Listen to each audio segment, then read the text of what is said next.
Cowboy. Cowboy.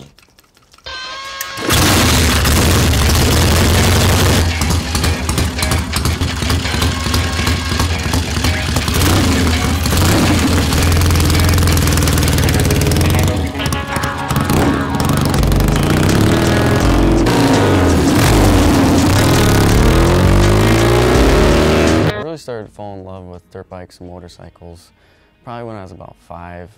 We'd always go out riding in like a field by my house, and my oldest brother would always take me riding, and I'd sit on the tank and he'd just ride me around. And I used to think that they're the fastest things in the world. Like, I didn't think there was anything faster than what he had.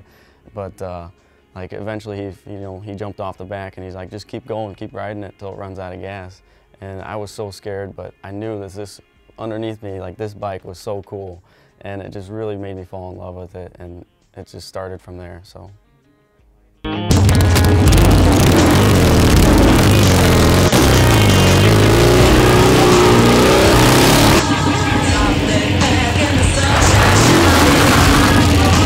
Initially, motorcycles and working on motorcycles was just a hobby.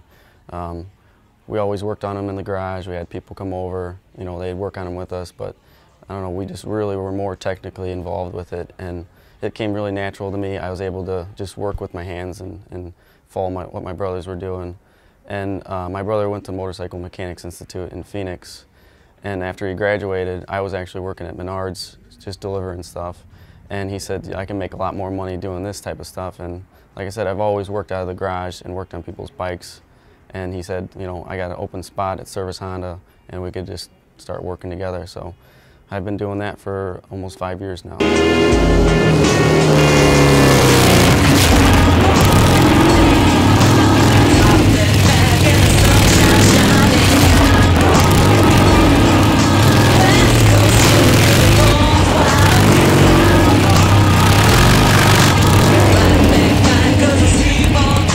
Service Honda is, I'm a welder. We make the fastest, lightest dirt bikes in all the world.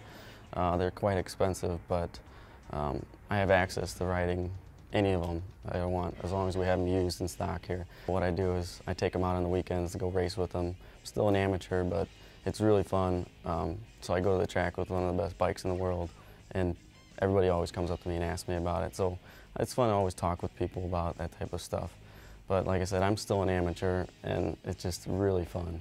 I race the vet class, which I'm 27 years old, racing veterans class.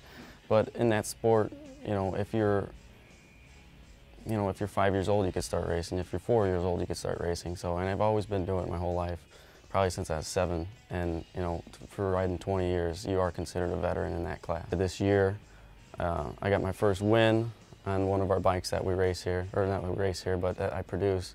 It was just a great time. Everybody's really pumped for me, and I couldn't believe I did it either. But it is an amateur race, but I felt like a professional. So.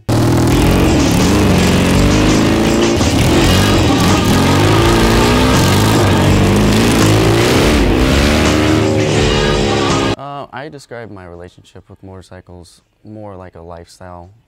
Grew up into it. All my brothers had them. My dad had them. Just really loved them. We always raced them. Started riding mopeds. Never really had all the money to have like crotch rockets and stuff, but obviously now I work with them and I get to ride them every day. So it's really fun. It's always just been more of a lifestyle thing. I kind of just grew into it, so it came really natural. And probably one of the best moments I've ever been on a motorcycle was actually a scooter. We used to like stunt scooters back in the day. Me and my friends would just go out and just practice. And we weren't, old enough to have real motorcycles, so we thought we could be cool enough and do our own stunts on scooters. And I remember there used to be a hangout in Highland where I grew up at, and all the sport bikes would be parked there, and everybody would be hanging out, talking about bikes.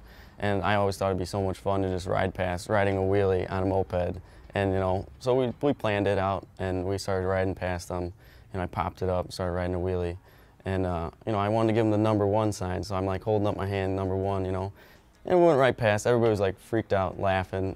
Here it is, a scooter doing a wheelie for like a half mile down the road. So we kept going, we never even stopped. And like a couple weeks later, I ran into a couple guys that were there, and everybody thought I was like giving them the middle finger as I rode by, and it was such a hilarious moment. I didn't even realize it.